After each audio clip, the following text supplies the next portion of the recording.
fruto de la imaginación del hombre, sino que el hombre es fruto de la imaginación de Dios. Qué bueno. Yo quisiera invitarles en esta mañana, hermanos, a que abran vuestras Biblias por el libro de Isaías, capítulo 53, Isaías 53,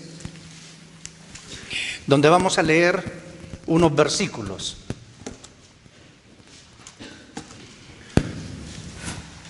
Cuando lo tengan, nos ponemos de pie para leer la palabra del Señor. Isaías, capítulo 53. ¿Cómo están ustedes, hermanos? ¿Están bien? Yo muchas veces cuando le hago esa pregunta, después les digo, si esto fuera un hospital, les daba el alta. ¿Verdad? Porque como todos están bien. Ahora, ¿cómo están de salud? Ahora ya hay menos bien, ¿no? Así, ¿no? Algunos dicen que están en proceso. Bueno, hoy vamos a hablar de la salud. Isaías capítulo 53, vamos a comenzar en el versículo 4.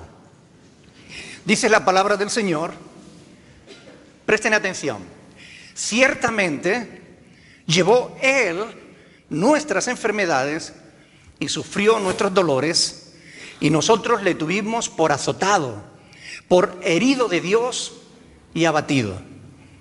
Mas Él herido fue por nuestras rebeliones, molido por nuestros pecados. El castigo de nuestra paz fue sobre Él, y por su llaga fuimos nosotros curados. Todos nos descarriamos como ovejas, cada cual se apartó por su camino, mas el Señor cargó en Él el pecado de todos nosotros. Angustiado y afligido, no abrió su boca. Como cordero fue llevado al matadero, como oveja delante de sus trasquiladores, enmudeció y no abrió su boca. Por cárcel y por juicio fue quitado, y su generación, ¿quién la contará? Porque fue cortado de la tierra de los vivientes, y por la rebelión de mi pueblo fue herido. Amén. Padre del cielo, te damos gracias. Te agradecemos de todo nuestro corazón que nos hayas dejado una palabra tan hermosa para que nosotros podamos conocerte a ti, conocer tu obra y también conocer tu voluntad para nuestras vidas. Te damos gracias en esta mañana porque sabemos que tú quieres hablarnos a cada una de las personas que estamos aquí. Y nosotros queremos oírte, Señor. Por eso anula cualquier pensamiento humano y pon solo pensamientos tuyos en mi palabra, en mi boca. Te lo rogamos en el nombre de Jesús, para la edificación de tu pueblo. Amén. Pueden sentarse, mis hermanos. La enfermedad afecta a todo ser humano. ¿Han estado alguna vez enfermos? ¿Sí? ¿Han estado alguna vez enfermos? Bueno, la enfermedad es una ladrona que te roba la salud, que te roba las fuerzas, la vitalidad e incluso, si es grave y se prolonga mucho, incluso te quita las ganas de vivir. Hay muchos tipos de enfermedades, algunas son muy conocidas y otras no tanto. ¿Han oído hablar de la gripe? Por favor, denme otro micrófono, ¿vale? Para que no tengamos ese ruido. Yo creo que todos hemos oído hablar de la gripe, ¿verdad? ¿Quién no ha tenido la gripe alguna vez? Ahora, hay otras enfermedades que son muy poco frecuentes. A esas se les llaman enfermedades raras, porque no se dan en mucha gente. Hay incluso una Federación Española de Enfermedades Raras, porque se unen para conseguir recursos y poder investigar esas enfermedades que, aunque sean raras y aunque no hay muchas personas que la padezcan, quienes la padecen sufren mucho por causa de esas enfermedades. Yo hoy les hablaré de la enfermedad, pero no de cualquier enfermedad. Yo les voy a hablar de la más mortífera de las enfermedades. A lo largo de la historia de la humanidad no ha habido otra enfermedad que mate a más gente. No es una enfermedad rara. Sin embargo, a pesar de ser bastante frecuente, muy poca gente la tiene en cuenta. Hoy quiero hablarles de la enfermedad más peligrosa, de cómo enfrentarla y de cómo verdaderamente podemos vernos libres de ella. Primer punto que voy a compartir con ustedes, la enfermedad. ¿Ustedes saben ya la enfermedad que me refiero? ¿Perdón? El pecado. Esa es la más terrible enfermedad. Mire, por este pasaje sabemos que Dios compara, iguala de alguna manera, en forma de metáfora, el pecado y la enfermedad. Dios trata el pecado aquí como una enfermedad terriblemente mortal. Ahora bien, es importante entender que se trata de una metáfora. Una metáfora es un ejemplo que se pone, que aunque no sea exactamente lo mismo, pero tiene ciertas similitudes y lo ponemos como ejemplo, ¿verdad? Decimos, el pecado es una enfermedad. Cuando Isaías está diciendo aquí, él llevó nuestras enfermedades y sufrió nuestros dolores, se está refiriendo no a la enfermedad del cuerpo, se está refiriendo al pecado, y el contexto nos lo deja claro. Por ejemplo, cuando decimos el oro de tus cabellos, no es que el cabello sea de oro, ¿verdad? Pero estamos usando una metáfora. Del mismo modo, cuando dice aquí el profeta que él llevó nuestras enfermedades, no se refiere a nuestras enfermedades, se refiere a nuestros pecados. Fíjense, versículo 5. Mas él herido fue por nuestras enfermedades, ¿no? ¿Dice enfermedades? Dice por nuestras rebeliones, molido por nuestros pecados.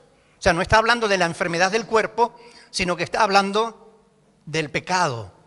Versículo 6. Jehová cargó en él, ¿el qué? ¿La enfermedad de todos nosotros? No, cargó en él el pecado de todos nosotros. Por eso es importante no confundirnos a la hora de estudiar la palabra, para no acabar creyendo lo que no debemos creer, ¿ok? La verdad es que el pecado ha matado a más gentes que las peores enfermedades. Si cogemos el cáncer y el SIDA, todos los tipos de cáncer, y el SIDA junto, el pecado ha matado a más personas que el SIDA y el cáncer juntos. Más que las drogas, el tabaco, el alcohol, las que tú quieras, la cocaína, la heroína, lo que tú quieras, las anfetaminas.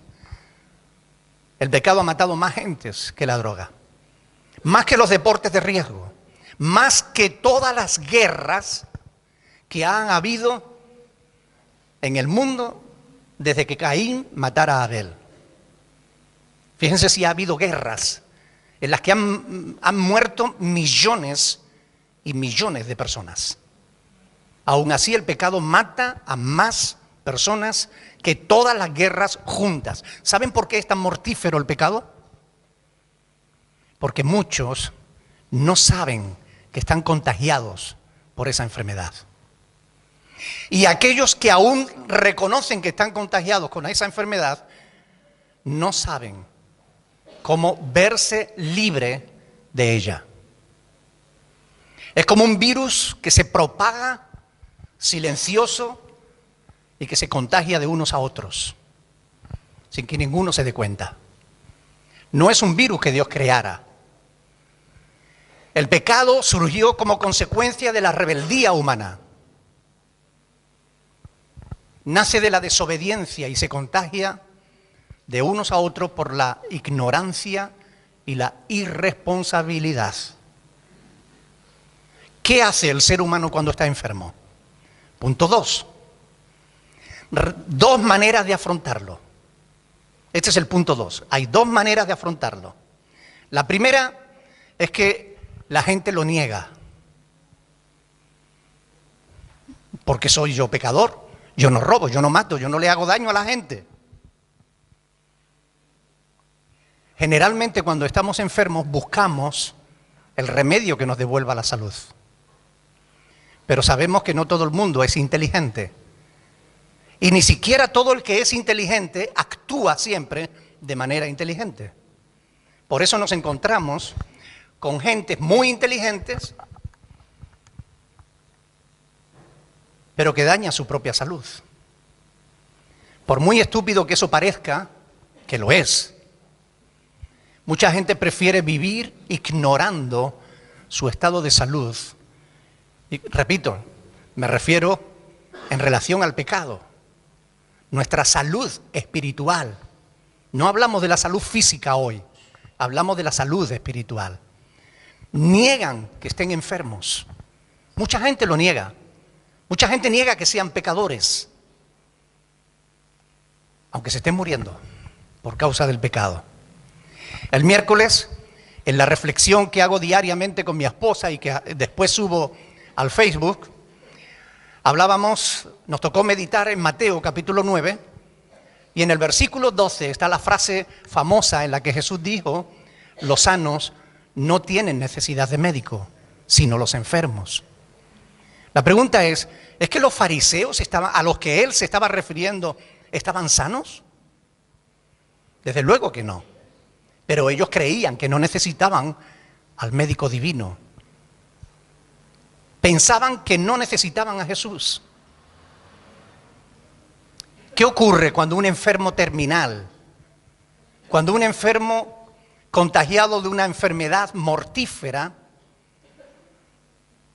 ignora su enfermedad? ¿Qué es lo que suele ocurrir? Claro, acaba muriendo, ¿verdad? De esa enfermedad. ¿Ignorar una enfermedad te sana? No. ¿Ignorar la enfermedad hará que desaparezca? No. Aunque tú no quieras reconocer la enfermedad, aunque no quieras tratarla, la enfermedad seguirá su curso. Y al final acabará contigo. Los religiosos, los fariseos, convirtieron la religión en un negocio. Ellos, que debían sanar a las gentes, ser médicos que sanaran a la gente, en realidad eran parte del problema. Ellos contagiaban sus pecados a las gentes. Por muy buena que fuera su intención, si tú estás infectado con el pecado, tú eres un vehículo que vas a contagiar a mucha gente. Aunque trates de hacer el bien, acabarás haciendo el mal. Todo lo que hagas será un verdadero peligro. Si tú no estás sano, tú no puedes sanar a otros. Esa es la realidad. ¿Cómo pretendían sanar a los demás si ellos mismos no eran capaces de reconocer la enfermedad en sus propias vidas? ¿Cómo podrían proveer una cura en la que ni ellos mismos creían? Primero deben ser curados si quieren sanar a otros. Quienes reconocen su enfermedad, y este es el punto 2, hemos dicho el punto 2 es reconocer la enfermedad, ¿no? ¿Cómo reaccionamos ante la enfermedad? Bien, y hemos dicho dos cosas. Primero, negarla. Unos la niegan, otros, la segunda cosa es que la reconocen. Estamos dentro del punto 2. Reconocerlo. Cuando reconocemos nuestra enfermedad, que estamos enfermos, ¿qué hacemos? Los que son inteligentes van al médico. Los que no son estúpidos buscan la sanidad. Buscan el antídoto que les sane. Y aun cuando muchos buscan el remedio, hay que tener en cuenta algo importante. No todos los medicamentos sanan, ¿verdad? Así que no basta solo con buscar la solución, hay que saber dónde buscarla. Porque por ahí hay muchos que dicen que te pueden sanar y son como los fariseos, lo único que quieren hacer es sacar tu dinero. no sanarte, no están interesados en ti, no están preocupados por tu problema. Lo único que les preocupa es llenarse el bolsillo y punto. Por tanto, hay que saber dónde buscar la sanidad. ¿Saben qué es la medicina placebo? ¿Eh? Es esa medicina que no hace nada, no sirve ni para hacer bien ni para hacer mal. O sea, simplemente es un medicamento ficticio que no hace nada, no sana, pero que le hace creer al paciente que si se lo toma se va a recuperar. Esos medicamentos se utilizan sobre todo con la gente hipocondríaca. Es decir, un hipocondríaco es una persona que cree que está enfermo de todo, aunque no lo esté. Hay personas que si tú le dices, uy, tengo un dolor de cabeza, no me hables de dolor de cabeza, que yo tengo uno terrible desde hace días. Y yo tenía una tía de mi mamá, que era hipocondríaca. Y resulta que cada vez que ella venía, mi madre se reía de ella de esa forma. Ella decía, nos hacía a nosotros así, decía, uy, chiquilla, tengo un dolor de espalda. Mi tía decía, ay, no me hable de dolor de espalda, que yo estoy molida. Y después decía, pero es que a mí también me duele la rodilla. Uy, la rodilla, si tú supieras cómo yo tengo las mías. Todo le dolía a ella. Era hipocondríaca. A ese tipo de personas los médicos, como no tienen nada, porque le hacen radiografía, le hacen lo que le tengan que hacer y no le encuentran nada, le dan medicamentos placebos. Un medicamento que no hace nada, una pastillita de azúcar. Entonces ella se la toma y se cree que con eso se va a poner bien. Hay gente, a mí los medicamentos placebos me recuerdan un poco a lo que hacen los falsos predicadores. Te prometen que te van a dar la salud, pero no están haciendo absolutamente nada. Te están cobrando por un medicamento que no te va a ayudar, que no te va a dar la solución. Hay muchas religiones que hacen eso. Prometen lo que de ningún modo te pueden dar. ¿Han oído hablar de la homeopatía? Mucha gente cree en la homeopatía, sin saber que es uno de los peores fraudes que se han inventado. Es un fraude para sacarle a la gente el dinero. La homeopatía dice lo siguiente, para hacerles un resumen rápido. Por ejemplo, si usted tiene un vicio de tabaco, vamos a coger una gota de nicotina. La vamos a diluir en 100 partes de agua. Y una vez que la hemos disuelto, la ponemos a hervir, hasta que eso se consume y se consume hasta hervir, pero a hervir mucho, hasta que queda otra vez prácticamente en una gota. Después esa gota se coge, se echa en 100 partes más de agua y se vuelve a diluir y se vuelve a poner a hervir. Y hierve hasta que se consume y se vuelve otra vez, y así hasta 10 veces, 20 veces, 100 veces. Hay frascos de homeopatía que dicen, esto es, tienen unas letras, no sé si es CH y el número de veces que ha sido hervido. Y entonces tú te tomas eso y dicen que te va a quitar del tabaco. O si tienes un dolor provocado por cualquier enfermedad, una infección de estafilococo, pues cogen un estafilococo, lo hierven y lo diluyen y lo vuelven a hervir, y si tú te tomas eso, se te va a quitar la infección. Mire, eso no tiene el más mínimo sentido, no tiene fundamento científico, es absurdo. La homeopatía no funciona, no sirve, es un fraude. Pero ¿ustedes saben cuántos miles de millones mueve el negocio de la homeopatía? Una verdadera burrada, una verdadera barbaridad. Simplemente engañando a la gente, haciéndoles creer que van a sanar de algo que eso no le va a sanar. Terrible, ¿no? Que cuando tú tienes una enfermedad, alguien te cobre y te cobre y te cobre por nada. ¿Recuerdan aquella mujer que durante 12 años padeció de un flujo de sangre? Y dice que fue a muchos médicos, gastó todo lo que tenía y seguía enferma. Así son muchos médicos. inútiles. En verdad son falsos médicos. Y como digo, todo esto a mí me recuerda mucho a lo que hoy vemos en muchas iglesias. Gente que prometen y prometen a cambio de dinero lo que no te van a dar en la vida, porque ellos no tienen poder para dártelo.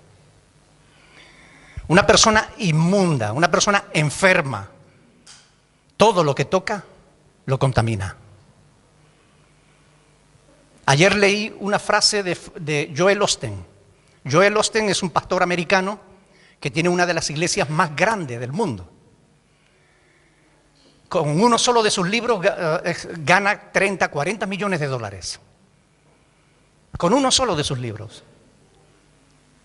Él habla sobre todo del positivismo, de la metafísica.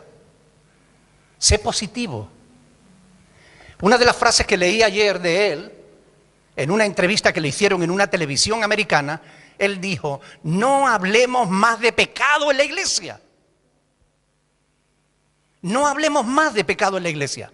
Los mensajes que se predican en la iglesia acerca del pecado son a menudo la razón por la cual la gente no va a la iglesia. Hablar de eso no es positivo, dice él. Hablemos de algo positivo, dejemos de hablar de pecado. Eso es un falso ministro, un fiel hijo de su papá el diablo, que es mentiroso y padre de mentira. ¡Ay de vosotros, escribas y fariseos hipócritas!, les dijo el Señor, porque recorréis tierra y mar para hacer un prosélito, y una vez hecho, le hacéis 2 veces más hijo del infierno que vosotros. Mateo 23:15. Un filósofo griego llamado Diógenes, delante de un barril lleno de agua sucia y pestilente, imagínense un barril de agua muy sucia, oliendo mal. Él dijo: ¿cómo podrán lavarse los que se laven aquí? ¿Cómo podrán lavarse los que se laven aquí? Si tú buscas sanidad y vas a un lugar inadecuado, si tú buscas sanidad para un problema que tienes y buscas a un curandero, buscas a un homeópata, buscas a alguien que solo vende medicamentos placebos, ¿cómo te podrá curar? Pero así es como reaccionamos. O negamos la enfermedad o la reconocemos y buscamos cualquier recurso, cualquier cosa que nos enteramos. Somos capaces de ir a la bruja peluja.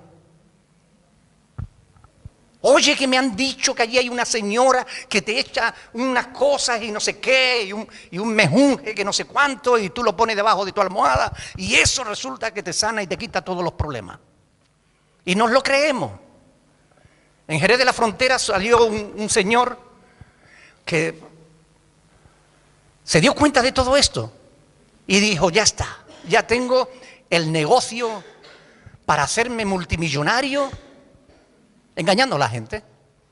Y él comenzó, cuando todavía eso no se conocía en ningún lado, él comenzó a hablar del magnetismo, de la importancia del magnetismo. Él se fue a una fábrica de electricidad, compró cable de cobre de 8 milímetros y empezó a hacer pulseras.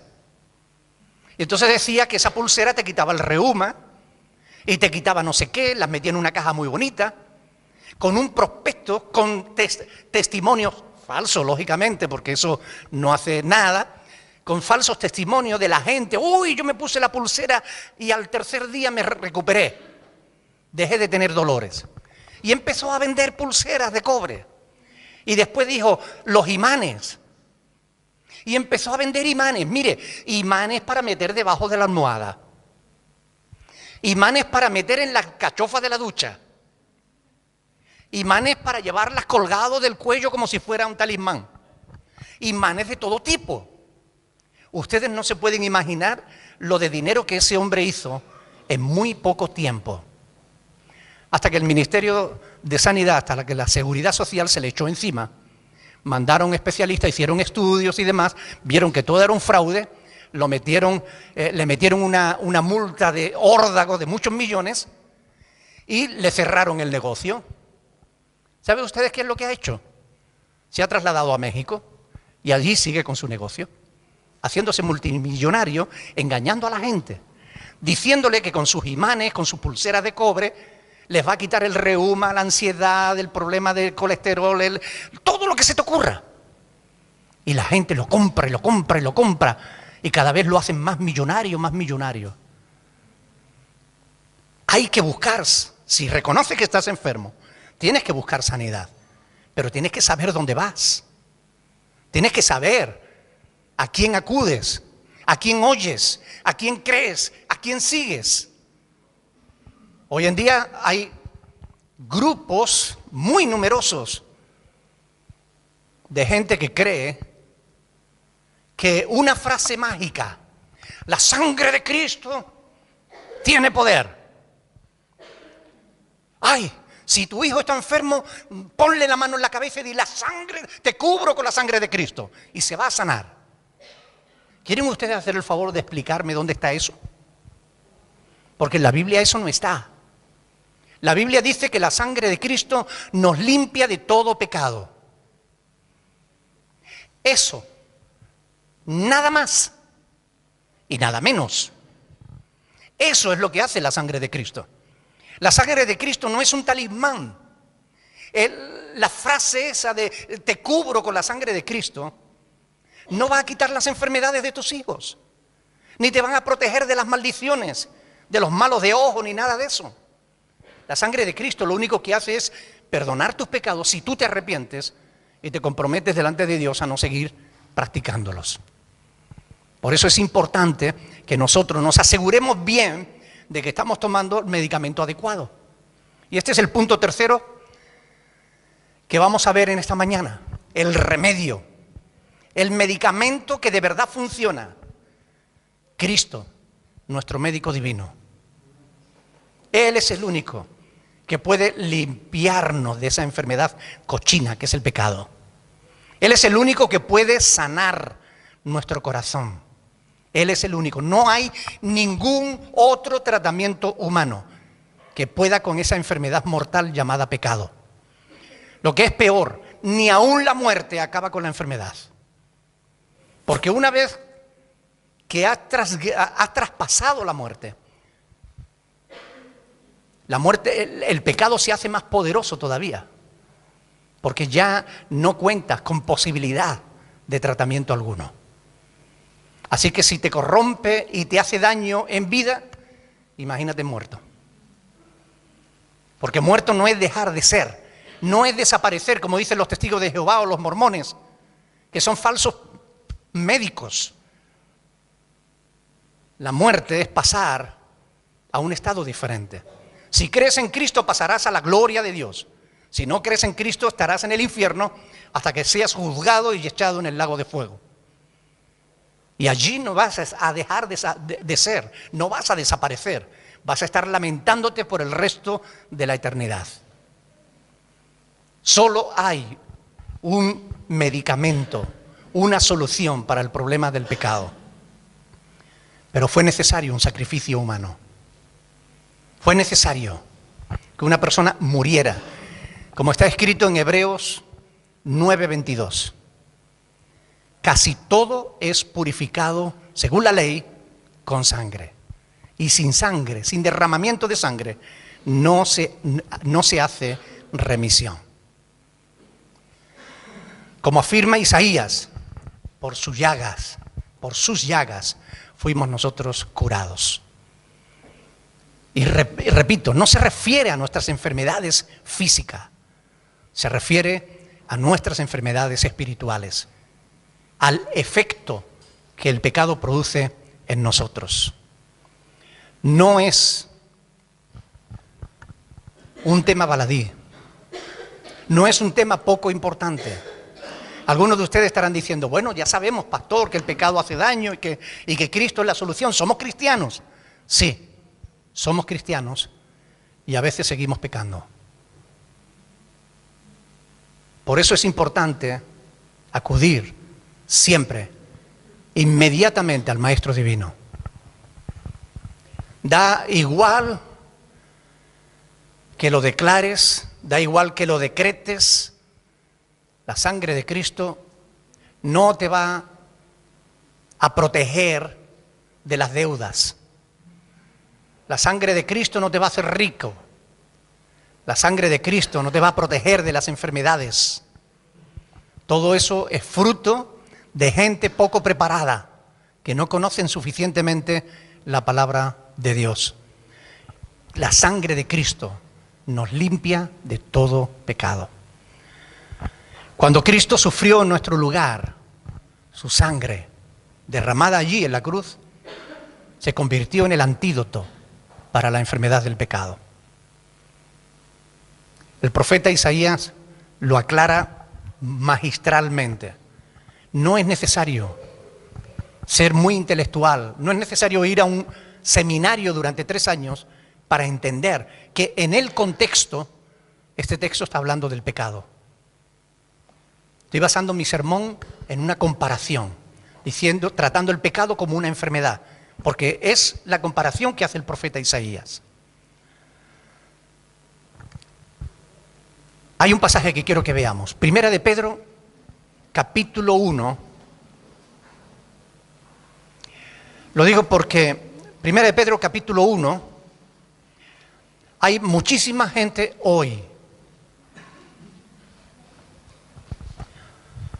Versículos 18 y 19. Dice ahí, sabiendo que fuisteis rescatados de vuestra vana manera de vivir, la cual recibisteis de vuestros padres, no con cosas corruptibles, como oro o plata, sino con ¿qué? Con la sangre preciosa de Cristo, como de un cordero sin mancha y sin contaminación. Ese es el precio, la sangre de Cristo. Así como la enfermedad tiene sus síntomas, también la sanidad tiene sus síntomas. Cuando uno empieza a sanar, los síntomas cambian. Cuando una persona de verdad acude al Maestro Divino para que le sane del pecado, lo primero que experimenta es arrepentimiento. Un cambio de mente. Lo que antes le parecía bueno ya no le parece bueno. Lo que antes le parecía malo ya no le parece malo. Cambia su mente. Eso significa arrepentimiento. Cuando nosotros vamos a Jesús, empezamos a sentir alivio en nuestro corazón. Porque los pecados que habíamos cometido y que nos angustiaban, que pesaban en nuestra conciencia, quedaron atrás. Ya no nos molestan. Comenzarás a recuperar la visión, porque el pecado te hace ciego. El pecado te va robando la vista poco a poco. Produce confusión mental. Pero cuando tú acudes a Cristo, la vista empieza a recuperarse. Y es importante que nosotros nos demos cuenta de esto. Hay una enorme diferencia entre ser contagiados por descuido a buscar el contagio conscientemente. Hay una enorme diferencia en eso. Nosotros como cristianos ya hemos sido sanados. Como cristianos el pecado ya no tiene poder sobre nuestras vidas. Pero si tú te vuelves a las experiencias antiguas, si te vuelves atrás, si comienzas de nuevo a practicar el pecado, entonces, ¿qué remedio te va a quedar? Si despreciaste al médico divino, ¿quién te va a sanar? No va a quedar nada más. El antídoto divino es el siguiente. Mantente en estrecha relación con Jesús. Si tú quieres mantenerte en sanidad, si no quieres que el pecado vuelva a hacer mella en ti, las recaídas son peores, ¿verdad? ¿No se dice eso? Si tú has sido sanado y te vuelves a exponer al mal, las recaídas son peores. El postrer estado es peor que el primero, dice la Escritura. Por tanto, mantén una estrecha relación con el Maestro. Porque cuando tú tienes una buena relación con el médico divino, difícilmente vas a ir en busca del pecado.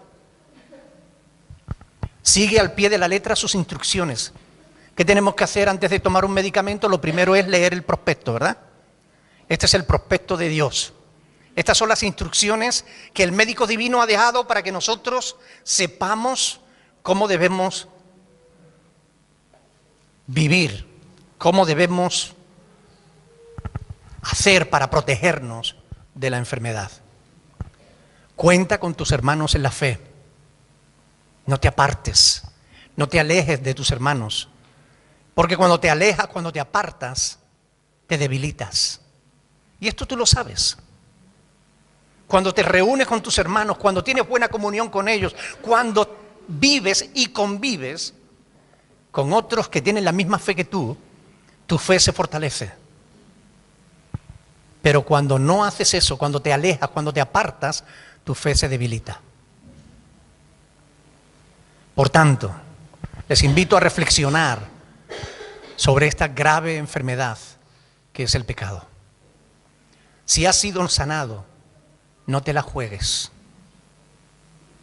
Ninguno que juegue con el pecado, ninguno va a salir airoso. Judas jugó con el pecado y le costó la vida. Saúl jugó con el pecado y le costó la vida. No debes pecar. No debes pecar. Y si pecas, acude a Cristo lo antes posible. Como dice Juan, estas cosas os escribo para que no pequéis. Por tanto, hermanos, en esta mañana yo lo que quiero decirles es lo siguiente. A veces no nos damos cuenta de la importancia que tiene el pecado. Hay creyentes que están pensando mal. Están pensando diciendo, ¡ja! La misericordia de Dios es tan grande. Dios es tan bueno, que confunden la verdad. ¿Es verdad que la misericordia de Dios es grande? Sí. ¿Es verdad que Dios es bueno? Sí. Pero también es justo. Y dice la Escritura que Él no dará por inocente al culpable. Si tú juegas con el pecado, acabarás alejándote de Dios. Si tonteas con el pecado, acabarás enfermo y esa enfermedad te puede llevar a la muerte. Da igual que tú hayas sido sanado. Da igual que tú hayas sido santificado. Si te vuelves atrás, acabarás muerto. Acabarás muerta. Debemos darle importancia al pecado. Aunque otros predicadores no le den importancia al pecado. Para mí lo importante es lo que dice Jesús. No lo que dice Joel Osteen. No lo que dice Cas Luna o Guillermo Maldonado. A mí no me interesa eso. Me interesa lo que dice Jesús. Es muy importante que nosotros entendamos que tontear con el pecado tiene consecuencias. Todos sabemos cuál es la paga del pecado. Todos. La paga del pecado es muerte. Por tanto, yo quisiera en esta mañana decirles, hermanos, si tú no le estás dando importancia a tu pecado, dáselo. Porque Dios sí le da importancia. Si tú tonteas con el pecado, deja de tontear con el pecado, porque te puede costar la vida. Arrepiéntete de tus pecados. Busca a Dios. Busca al Señor Jesús. Él es el médico divino. Él no te va a engañar. No te va a vender nada. Porque Dios no quiere tu dinero, no necesita tu dinero. Dios dice, mío es el oro y la plata, yo pagaré, dice el Señor. Por tanto, Él no te va a engañar, Él te va a sanar. Pero es tu responsabilidad mantenerte en sanidad. Aquí hay varias personas que están tosiendo continuamente. Tienen mal la garganta, tienen gripe o algún tipo de infección. Tienen que cuidarse. Cuando estamos enfermos físicamente nos tenemos que cuidar. Pero miren, ¿y si ya nos hemos curado y empezamos a tomar otra vez helado y a salir de noche al relente y hacer imprudencias que provoca que otra vez recaigamos? ¿Sería inteligente? No. Por tanto, prestemos atención a la palabra de Dios. Hagamos caso a Dios. El pecado es algo, escuchen bien, el pecado es algo que no te conviene. ¿Amén? ¿Estás de acuerdo? El pecado es algo que no te conviene. El pecado es algo que te mata. Deja el pecado a un lado y acércate cada día más a Jesús. Gozarás de mejor salud en todos los sentidos. Pero fundamentalmente hablamos espiritualmente. ¿Amén? Vamos a orar al Señor. Vamos a pedirle a Dios Todopoderoso que Él nos ayude en esta mañana.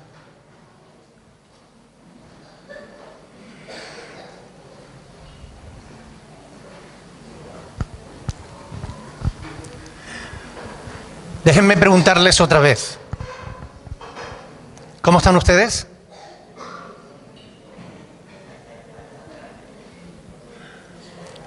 ¿De salud espiritual?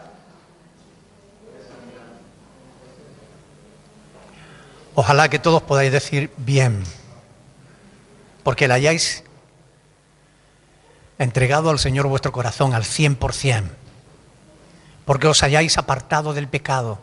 Miren, hay pecados a los que nosotros le damos mucha importancia y hay pecados a los que no le damos ninguna. El adulterio, ¿verdad? Es un pecado terrible, lo es. Porque daña a la familia, daña el matrimonio, daña la relación entre las personas. Pero a lo mejor a la mentira no le damos tanta importancia. ¿Y saben qué? La mentira también es pecado. Y la mentira también mata. ¿Recuerdan 1 Corintios 6:9? Dice, los mentirosos no heredarán el reino de Dios. Por tanto, hay que darle importancia también a la mentira. Estar enojado con el hermano, o con el esposo, o con la esposa.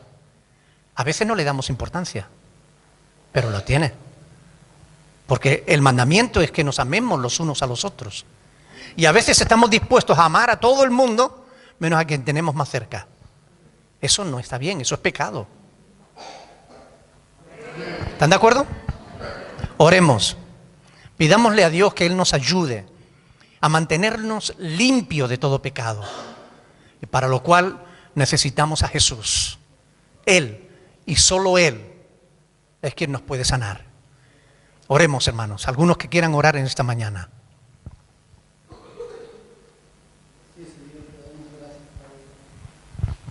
Gracias, Señor, por tu palabra. No podemos decir nada de lo que somos acá, Señor, porque no hemos recibido tu mensaje, Padre. Porque ha sido contrario a la ley que nos daba, Padre. Sí, Señor.